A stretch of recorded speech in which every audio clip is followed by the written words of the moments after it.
Welcome, Alana. Good morning, Radha. How are you doing today? I'm pretty amazing. Right on. So we're just going to jump right into our subject.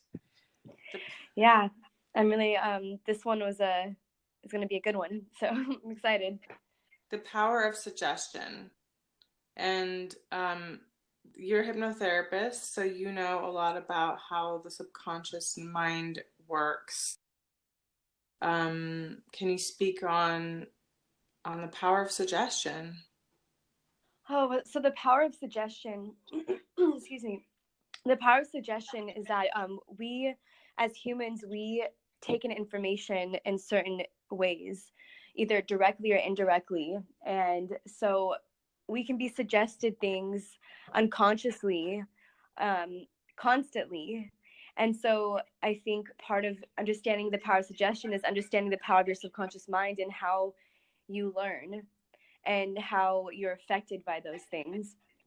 And so it's all about kind of becoming more of the master of your how you take in information. Mm-hmm. And maybe like be discerning what you want to take in, because every single thing that we look at, everything we watch, everything we hear is a direct download to our subconscious mind, and it stays there.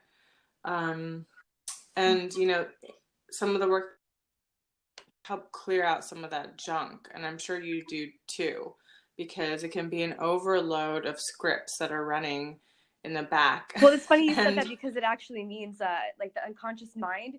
It's like it's compromised, or what's that word? Comprised of mm-hmm, mental processes that are like incapable, inaccessible to consciousness. mm-hmm, So, we have judgments and feelings, and we have all these pillars inside of our mind with our associations.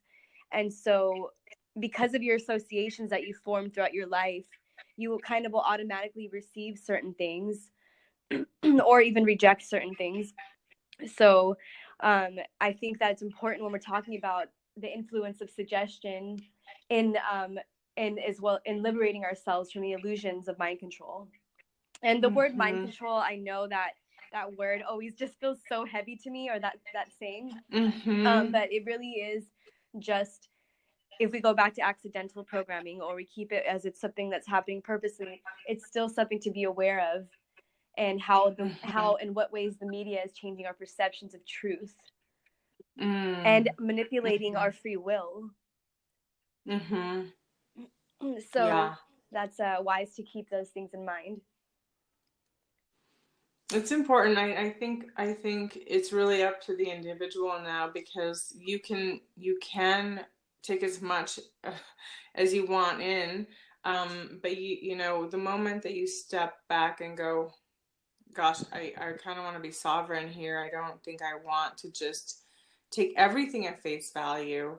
Um, and I think a lot of the things that they're talking about with fake news, how they keep promoting that. So anything that's not really in alignment with what they want to put out for the agenda is considered fake news, right? Yeah. So it's sort of, so then anytime that anyone speaks out about anything or says anything that's contrary to what, let's be honest, the news is pretty much controlled. It's a controlled narrative. And a lot of stuff doesn't get on the news. So much good stuff doesn't get on the news. But it's up to us. Like, do we want to just be mindless drones and absorb everything that comes our way that's presented to us? Just because it's on TV doesn't mean it's real, whether it's a news or reality TV. What I'm you learning know? too is that it's kind of quite the opposite as well. Some of the things you think is fake is actually real. And that's the Mm-hmm. thing that really bothers me the most, is that everything's happening right now. Everything's possible.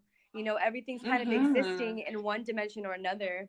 And, Yeah. you know, I I often get like, I've been getting anxiety a little bit just thinking about what I want to talk about when we get in these conversations, because um it is really deep. It's very deep, and it's very powerful when you understand what really is going on. And when it comes to the making of these movies, and it's not just people making movies, we have spirits behind us. We have invisible forces behind us. And so when you're not yourself, you do things and against your will in some ways, just because of how the suggestibility works, and just because how Where your and how, influence. especially our English language. I mean, that's a whole other story to get into, but our English language definitely holds spells and curses, cursive and spelling. So, and also, you know, there are many shows and movies that have been coming out, and they've been out since I was young. I'll give an example. We're talking about Fahrenheit 451. I remember reading that book in high school, in a charter high school that I was going to. And I often wondered then kind of why they had us watch that movie. Out of all of the movies to watch in an English class, they gave us that book. And what is it about? Censoring of books and censoring of our abilities. And I'm not sure if it's really a joke, because it's like predictive programming, projective, predictive, or suggestive programming that they're inducing us in. So in this coma or this hypnotic state, and where it's actually blinded us to even see or feel or think that the use of magic is real. And so that these movies are created by regular people, but like I said, it's spirit behind it.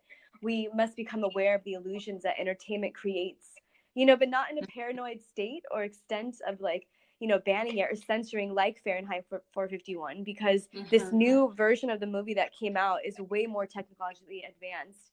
And just like the show Black Mirror, just like A Handmaid's Tale, it's just this other movie, Annihilation, I just watched as well. It's always trying to lead you in the opposite direction in some way, like either making you feel that everything's fake, or, you know, scaring you or something. And it comes between a thin line of our ability to create in the world and our discernment of what we should be more like, you know, we should at least talk about it more, and be like, yeah. So I could keep going about. I chime in. Well, you have to ask yourself, like, why aren't there more just positive movies out there? Why does everything have to be dark and bleak and the end of the world? And like, you know, why can't we have more movies that are uplifting Because it's the heart? It's a hijacking of the collective conscious. Yeah, there you go.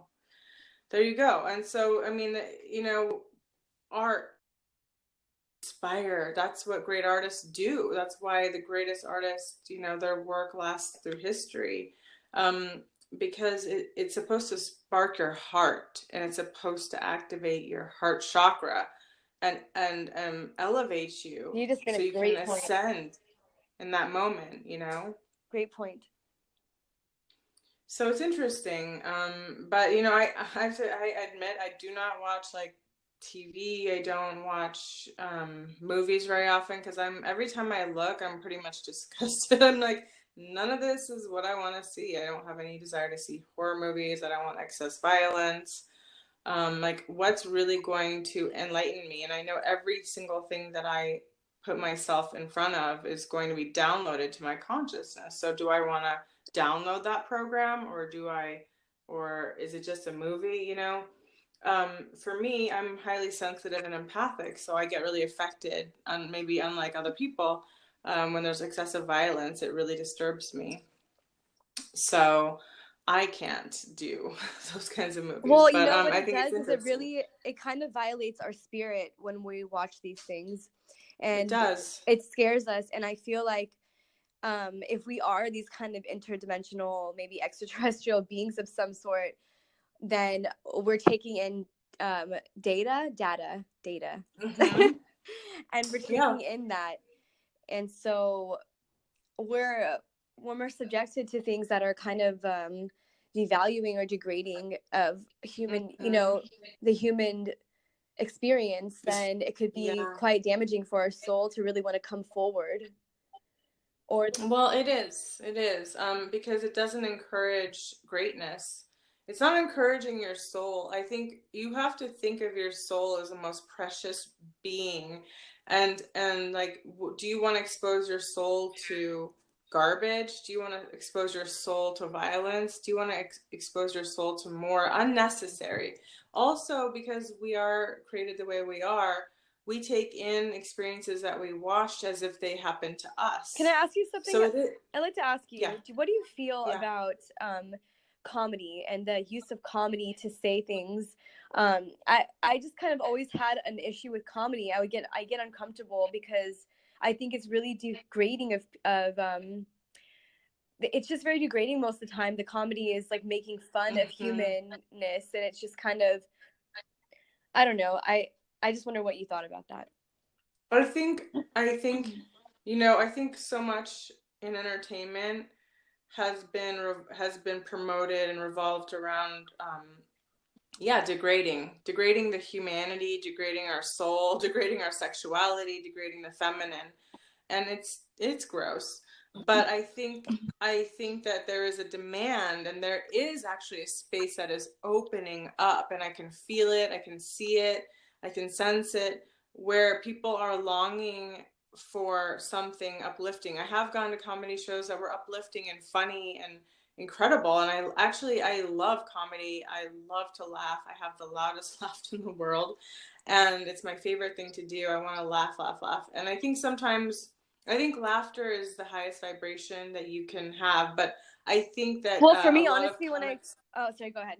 I'll let you finish. a lot of comics in the past have abused the platform as an excuse to degrade, right? Yeah. But I think it's up to us. It's always up to us, the consumer, right?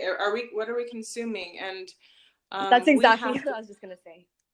we have to choose. We have to be we have to make conscious choice, be choosing, and realize that every single thing that we support, that we pay our dollars are votes. Dollars are votes.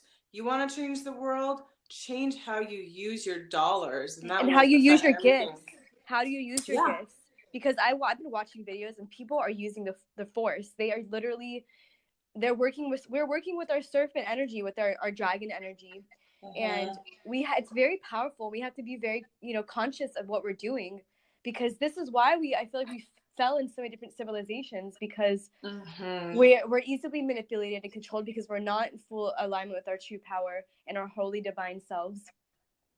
And No. they're just we kind of like reject our divinity because in abuse of that energy. We've been programmed to reject it. And then here's the thing, if we're not totally in alignment with our divinity, do you really think it's a good idea to start hooking yourself up and worshiping technology? And that's what we talked about before. Like, you haven't even mastered yourself, and now you want Sophia to be a goddess, to be, you know, um, the queen of everything, and you're bringing in another false goddess, right? And it's like, you haven't The even Baphomet. mastered yourself, and how can you move on to the next thing? I mean, I did a channeling a while ago about technology, and it was so intense because I was shocked at the things that came through. It wasn't me, it was like, my higher self coming through. And basically it was like, there's two kinds of technology. One kind is organic technology, meaning it works in union with a creator source. It is like organic technology. There are civilizations that use this organic technology, and it's intelligent, it is sentient. Then what we have promoted here on Earth is a lot of dark technology that has what I call the virus in it. And it has, see, you're clearing, because like, when we talk about these deep things, there's an energy that comes up, and sometimes, and whenever I clear my throat, it's usually because I'm clearing this huge heavy energy, you know.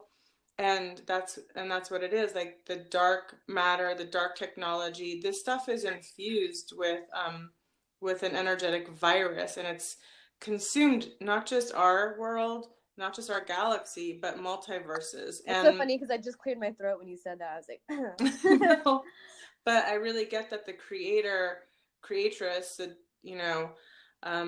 divine one is saying, okay, we're going to pull the plug on this because it's been abused for far too long. So people think they're getting way ahead, like, oh, I'm going to beat the creator. I'm going to live forever. And honey, no, you're not. You're not going to live forever the way you think. You're going to go down a timeline where you think your life is extended, but it's just going to be shit. No offense, but that's Rhoda, just... can you hear me? I can hear you, yeah. Oh, okay, because my phone, it keeps muting automatically. It's really weird. So I'd like to know what you think about that, about the different timelines and we have like certain timeline wars that are going on. And they keep trying to switch different timelines, like the doomsday timeline. And actually we contribute to those timelines depending on where our vibrational frequency is. So if you watch all those doom and gloom movies over and over again, you're gonna start to, it's already programmed in you. Your subconscious is running that program. You're headed, you're energetically like co-creating that timeline. Those who are really projecting the different timeline, that want something else, that know that this other timeline is bullshit, we are separating on the timelines. It's not, we can coexist and have different realities running at the same time. What do you say about that? A lot. I want to hear it, girl, because you're so wise. Tell me. What I see is that everything is moving inside of us. Everything's moving right now. Like, I just see everything moving, and that you can tap into any timeline and anything if you focus enough. Yeah. I see that really strongly. And I feel like we're also kind of like the understanding of Sophia's consciousness and the body of Sophia, which is wisdom. But Sophia, the Gaia Sophia, like this mother, ultimate mother energy. I see that, and what I've learned is that her body is kind of broken up on the earth. And parts of it are used to abuse, like you mentioned, Sophia, and then I chimed in the word Baphomet, because people don't really understand. They just think it's a joke that they worship this goat of Mendes, which is mind, the goat, the government of the mind, this creature that has half of a goat body and half of a I don't remember what the other half is, but he's got his hands up and down, and he's working with the elements, and he's got the star on his forehead. And so that's actually the inverted flipping of how we used to be with the mother. And so Baphomet is the inverted version of Sophia, and the use of the feminine energy that's being abused on the planet right now, or this earth plane that we're on. And so, they worship with this distorted mother goddess, and then they make you think, they teach this fish idea of like the father patriarchal thing, where all the, the popes are wearing the fish hat, and like, it's really all, like if you do the work and you learn, you can listen to a lot of different speakers who study this stuff, and they can tell you exactly where these distortions are. And, my favorite is always Disney to talk about, because Disney literally hijacked the goddess in the true gospels of Sophia and turned it into different aspects of the missing mother and everything.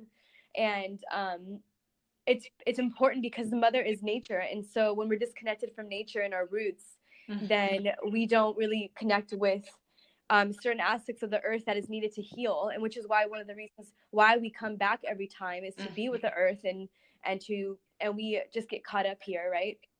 Yep. So I'm trying to relate that more to what you were saying, but I kind of slipped my mind exactly what. That's beautiful. And that's so true. We are here to also assist Mother Gaia, because we humans have created a lot of distortion in her field, in her energy, in her body, in her Sophia body too. And she is a living, breathing goddess. And how we treat the goddess with so little disregard and disrespect, and I mean, I think of her mountains as like breasts that, they're mining coal for, blowing up those breasts. And I really relate it to like what I went through with the poison that was in my body, how I was sold on this, and how are we sold on these false, like very negative ways that we're harming Mother Earth, and we're also harming ourselves simultaneously. It's not separate. We rely on her body to live on. Isn't it foolish that we would want to, agree when we have technology that is sophisticated, and it's just we have to demand something different. We can't be sitting on our asses and just best, like, any way that we can as an individual. Like, I'm going to get solar panels. I'm going to start, I'm going to create a well. I'm going to be more sustainable, because I think that's really the way of the future. It was interesting because when I was in LA, I have a place there, and there's a big gate, and it's electric, and it opens and closes. It was like the day before Christmas or something, and all the electricity went out, in Studio City. And so I couldn't leave. And everybody was like locked out, and it's interesting because we're so relied on the grid. And what happens if the grid goes out? And this is not about being in fear or being paranoid, but I'm just like, just common sense, right? it's just like common sense. wants It's just common sense. Like, do you really want to be relying on that? Like, not me, go ahead. But it's just common we all sense. want things to get done so fast and instant gratification that we literally just allow these things to happen.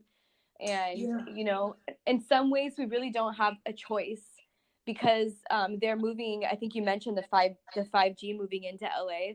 Like, there's a lot of things that they just do because the people that have more money make these decisions, and they can move faster. They're way ahead of everybody else. So it's just really unfortunate, but there must be a divine reason for all of the all this happening. It goes in a certain direction, just like Logan's Run. Have you seen Logan's Run, the movie? Now that's another movie that my school made me read, and it was like part of our curriculum. And it's about how you have to turn yourself in when you turn 21, and you basically voluntarily kill yourself. And it's like, it's really interesting. Why do they make us read these books?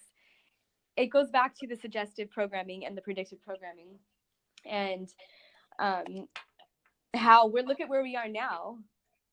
So it just makes sense that there's always this cycle of that we get our spirit, we get our true divine holy self hijacked, and like Sophia's body, we get fragmented, and we have to find our pieces and make sense of ourselves, and get in touch with our divine self and all that, That's gorgeous what you just said, because right now I've been writing my book and editing the book, and I literally, in one of my chapters, I just said, like,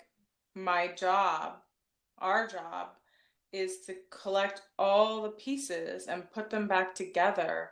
That's like the greatest art in the world, is you recreating yourself into who you truly are, and not letting your pieces be scattered all over the place. Collect That's your what it pieces. needs to be reborn, right? Exactly. It's just so beautiful. Yes, I love that. But yeah, I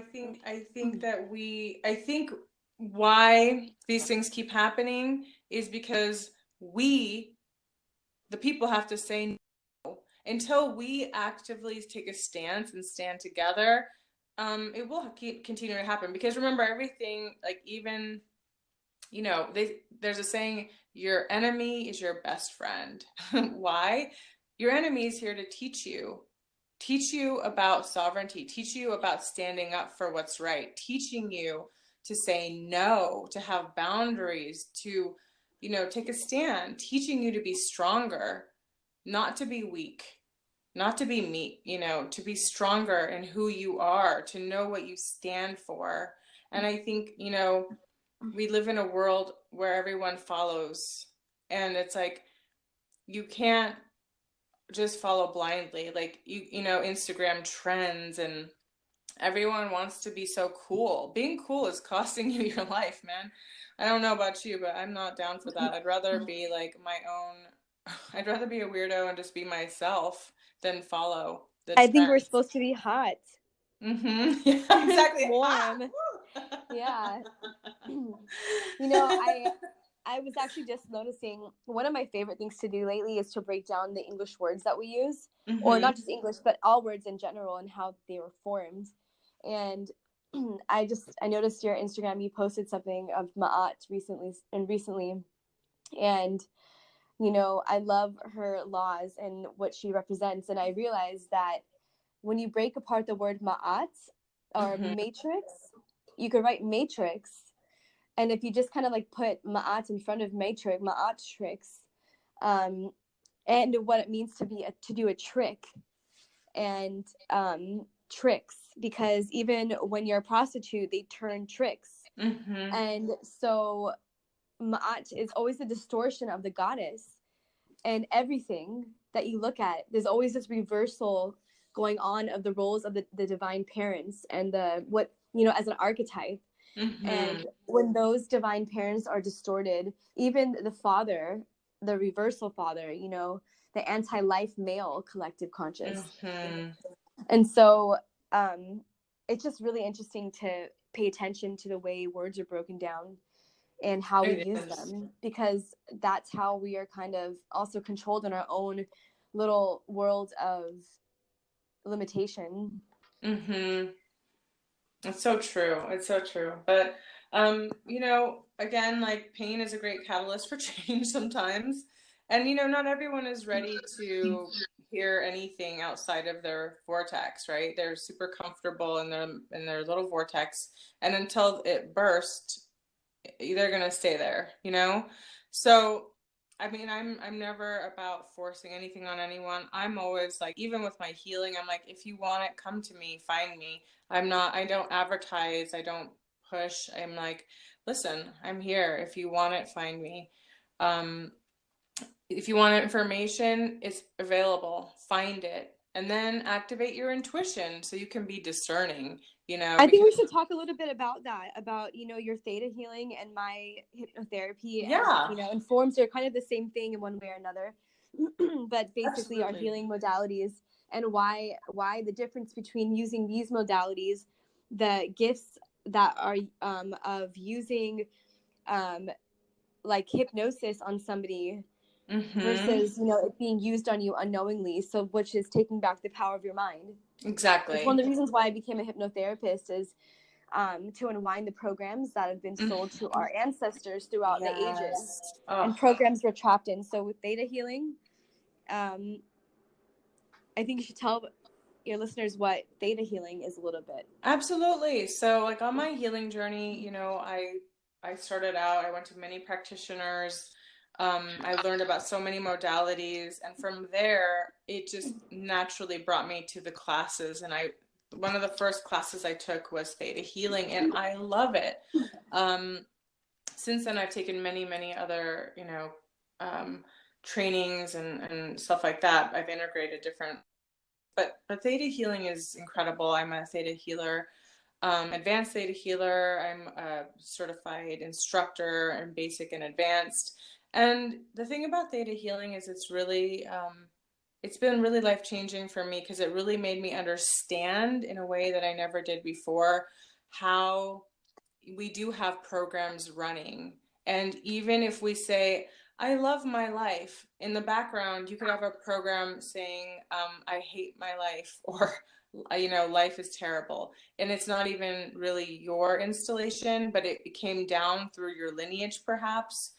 Maybe it came through your group consciousness of the people that you were around. We, as children, we take up, like little sponges that we are, we soak Yes, up from zero to every little. seven. From Yes. 0 to 7, Can we're you imagine, extremely, from we're like 0 to 7, sponges. we're soaked up everything our parents believe, whether we agree or not.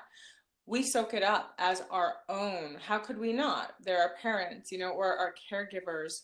or the people around us. That's why people are racist and they don't even know why. Yeah. You know, it's like, well, because it was installed. It was a program installed. Your mother and father or your people around you, they are the downloaders. They're the programmers of your hard drive. And now you have to step back and say, do I really want all that programming? So theta, the word theta, it's really important to understand Yeah. Delta, theta, beta, alpha, why these waves are so important to your frequency, and how you can be frequency controlled as well. If you're not in control of your own levels of meditation in a way. So those relaxed, being in those, able to get in those relaxed states, and people that can get you there. Yeah, well, the theta, isn't it 7 hertz or 8 hertz? It's it's a different program that's running through your brain that's very optimal for deep visualization, and it's also good for mind programming.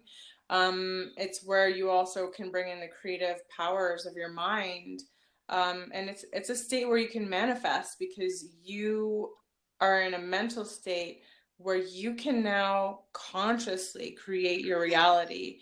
And it overrides a lot of other programs. You can uninstall a lot of programs in the theta state, and then reinstall new programs. So it's incredibly powerful. It is, I mean, I've seen it change people's lives, my clients' lives, my life. So have I. And, you know, I'm always shocked, you know, because it's just amazing how the mind can truly, truly, truly be programmed. And I do think of myself as a programmer, you know, in many ways, because I think when you start to work with the conscious and the unconscious and the different wavelengths, you are now going in and programming. And people ask for programming. I never program people for anything they don't want. And I always say, hey, this has got to be for your highest and best good. And I never, you know, so I always tell them what I'm doing. It's important to do that. But, you know, people have had extreme phobias that have left them. They've had like beliefs that have been haunting them for eons. My favorite client that I've ever had, she had a condition called hyperemesis, and where she had multiple miscarriages in her because she could not hold the baby because she would get really sick.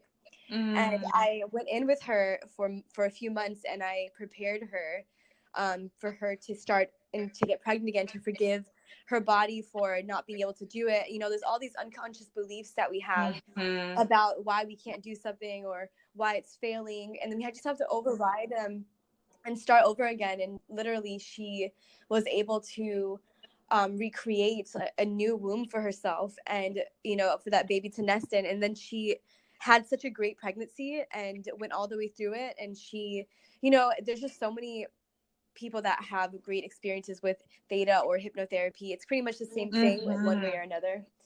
I love that. And you're such a talented hypnotherapist. I did a session with you before I went in for my surgery, for my explant surgery, because it was really a very shaky time in my life where I felt like I was hanging on by pretty much a thread, a thread of life.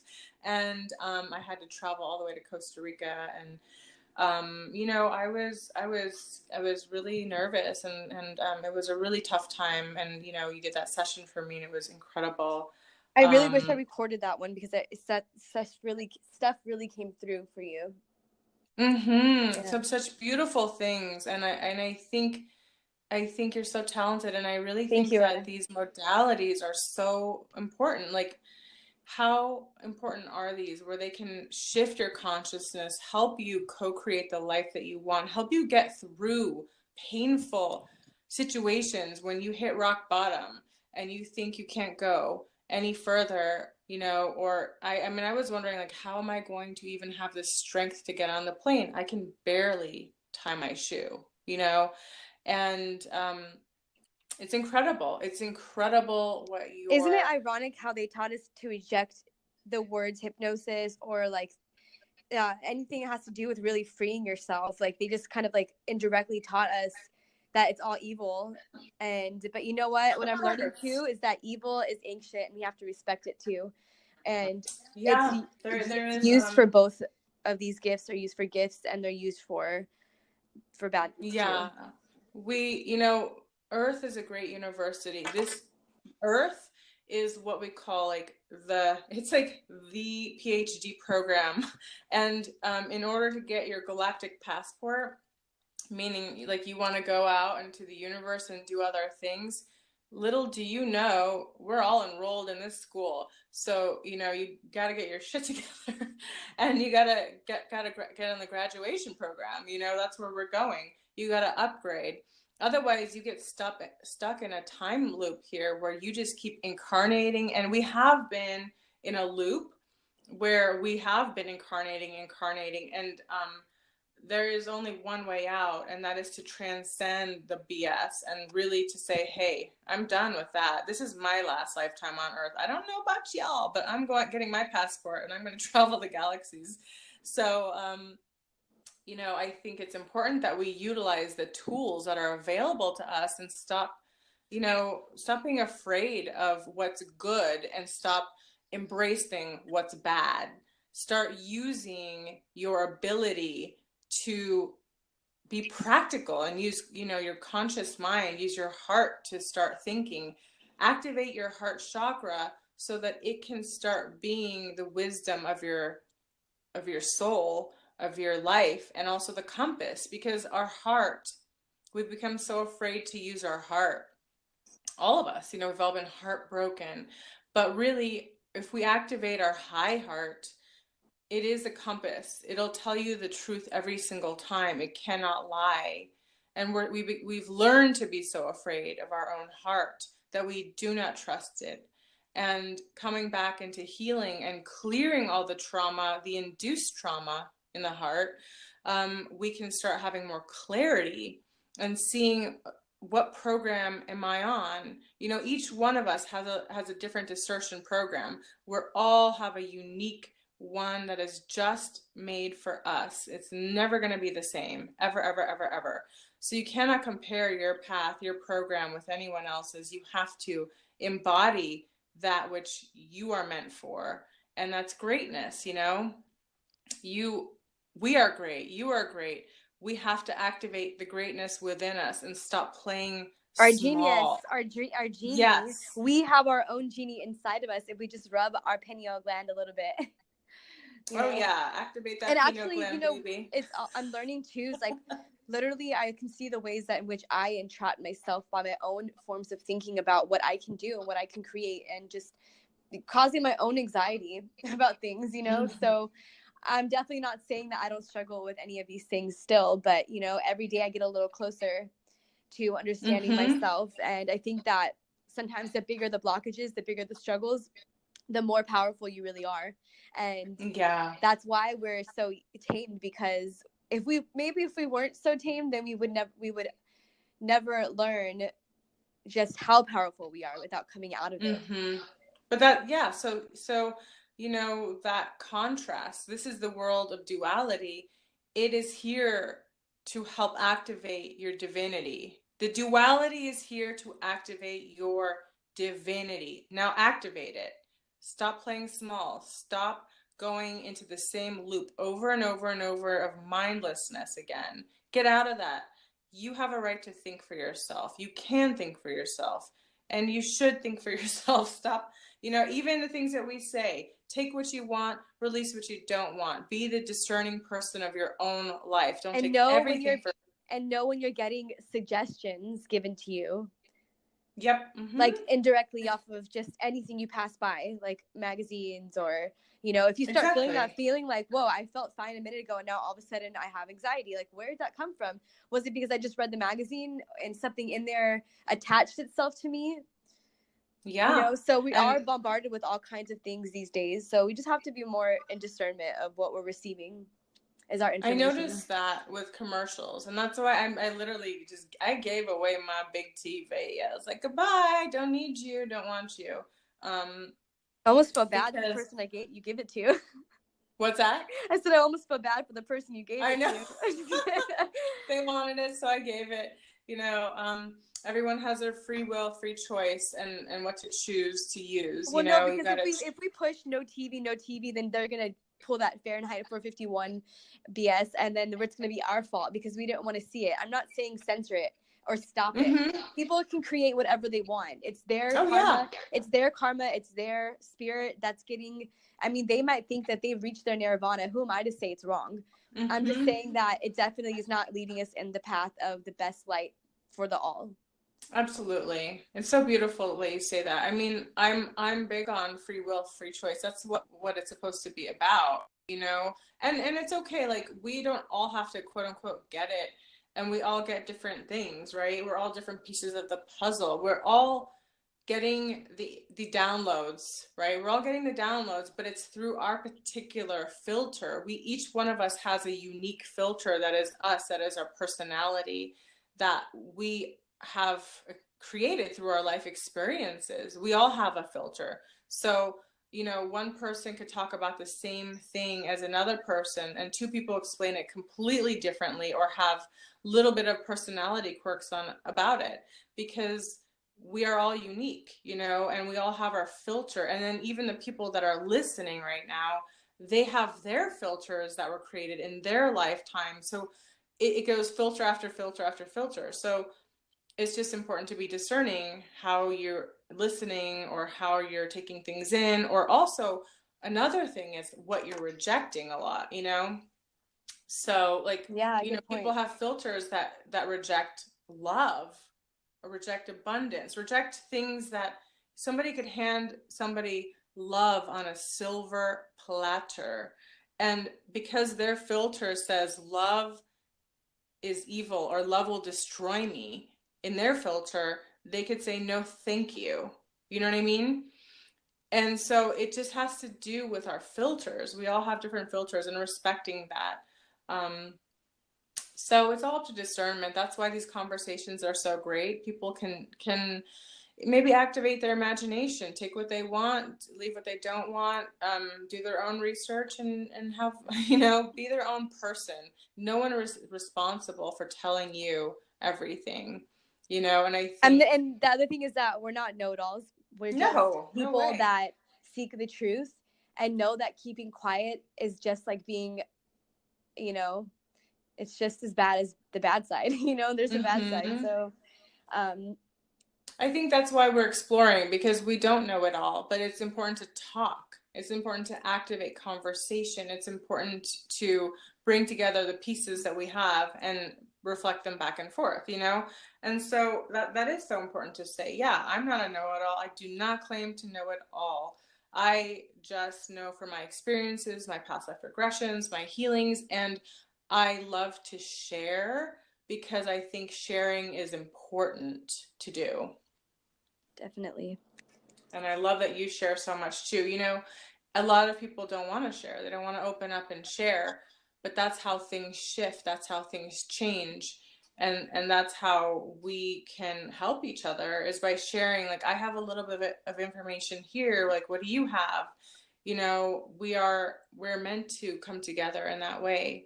So I thank you so much, Alana, for coming on again. We just have such a great time when we come together, and we have so much to talk about. Is there anything you'd like to leave us with? I would want to just say that do your art, follow your heart, but don't follow it aimlessly, because sometimes we just ignore our nudges. So I'm talking to myself, but do what lights you up. It's so beautiful. Absolutely. I think that's why we're doing this, because it lights us up. Like, sharing lights me up. I love to share. I want to feel connected with people. I want to. And ladies, connect to your blood, please. We need to connect to our blood more. That's like the last thing I'll leave it with, is that I had mentioned to you, like, I am trained as a red tent facilitator, and red tent connecting women's wombs and the healing of the cosmic womb. So I just think that's important to really understand the blood mysteries. It's so important as a woman, Yeah, I'm going to start collecting my menstrual blood because it is Well, important. you know, And you're up in nature. You really should. You could give back to the earth there, yes, and exactly. you That's know, exactly what connect I'm with going it. to And do. yeah, it's a You whole put, other conversation that we yeah, should do. maybe our next conversation should be about our sacred blood. So Yeah. I have a lot to say about that. So thank you so much for coming on, Alana. I just wish you the most beautiful day, everyone. Thank you for listening. Thank you Thank for you. joining us. We love connecting with you. We love sharing with you. And once again, you are your own person. You are discerning. You know, just take what you want and release what you don't want. I hope this activated your imagination. And I'm wishing you the most gorgeous and glorious day. So And much love. please reach out if you are looking for a session to be healed, either in Theta with Radha or myself. That's right. I'll put the links below. Right. Sounds good. All right. Bye. Okay, Radha. Bye-bye.